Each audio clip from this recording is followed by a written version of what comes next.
আসসালামু আলাইকুম ওয়া রাহমাতুল্লাহ। আশা করি সবাই ভালো আছেন। আজকে আমি এই ভিডিওর মাধ্যমে আপনাদেরকে দেখাতে চলেছি কিভাবে আপনারা কুষ্টিয়ার বিখ্যাত কুলফি মালাই তৈরি করতে পারেন।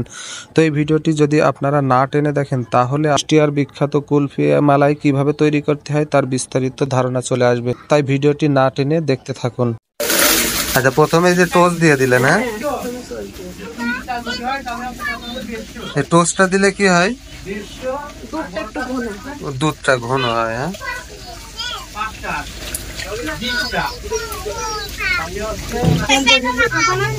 এটা কি স্টারশিপের এই যে গুঁড়ো দুধ না? আচ্ছা। আর এটা হচ্ছে আপনার ড্যানিশের পোটার দুধ। গরুর দুধ ব্যবহার করেন না? না, গরুর দুধ ফ্রিজ নাই তো, গরমে গরুর দুধ না। আচ্ছা, ফ্রিজ থাকলে পারে দিয়ে আসি রাখা যায়।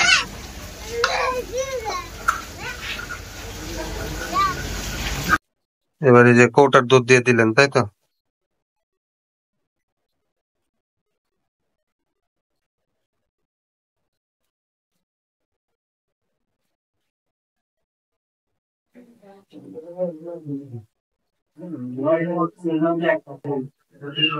হচ্ছে গুঁড়ো দুধ।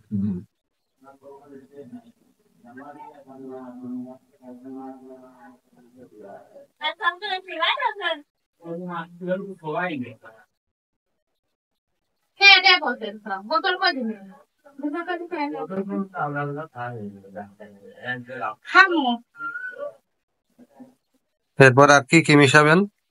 এরপরে আর কিছু না, সেটা কোনো তেজপাতা, এলাচ আর দারচিনি দেবে।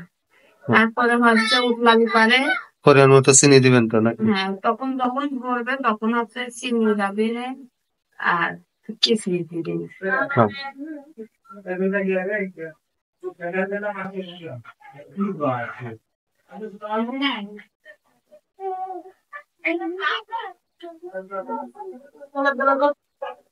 এইবার এইগুলা জাল দিবেন, তাই তো?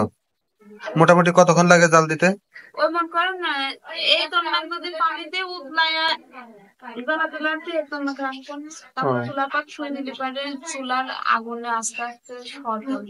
আচ্ছা, মোটামুটি ঘন্টা খানি লাগবে।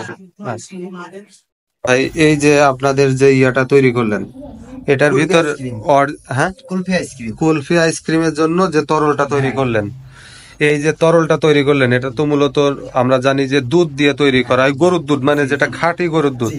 কিন্তু খাঁটি গরুর দুধের পরিবর্তে এই যে আমি দেখলাম আপনার স্টারশিপের গুঁড়ো দুধ এবং ড্যানিশের যে কন্ডেন্স মিল্কটা আছে, তরল যেটা, এইটা দেওয়ার মূল কারণ কি? এটা দেওয়ার মূল কারণ আপনার এদিকটা যে দুধটা পাওয়া যায়, অনেক সময় আমরা নিজে চোখে দেখি যে হচ্ছে গোয়ালিরা পার করতে লাগে, ওটা হচ্ছে গাঙের ভিতর থেকে পানি দিয়ে ওর ভিতরে মেশায়, ঠিক আছে? ওই দুধটা যদি আমি আপনার জ্বালায়া কুলফি আইসক্রিম বানা খাওয়াই, কিন্তু আপনি সেই কুলফি আইসক্রিমের স্বাদটা পাবেন না। আপনার ওটা বরফ বরফ লাগবে। আর স্টারশিপ বা ড্যানিশ দিয়ে যদি জুমাই, তাহলে ওটার থেকে এই মালাইটা একটু স্বাদ বেশি লাগবে।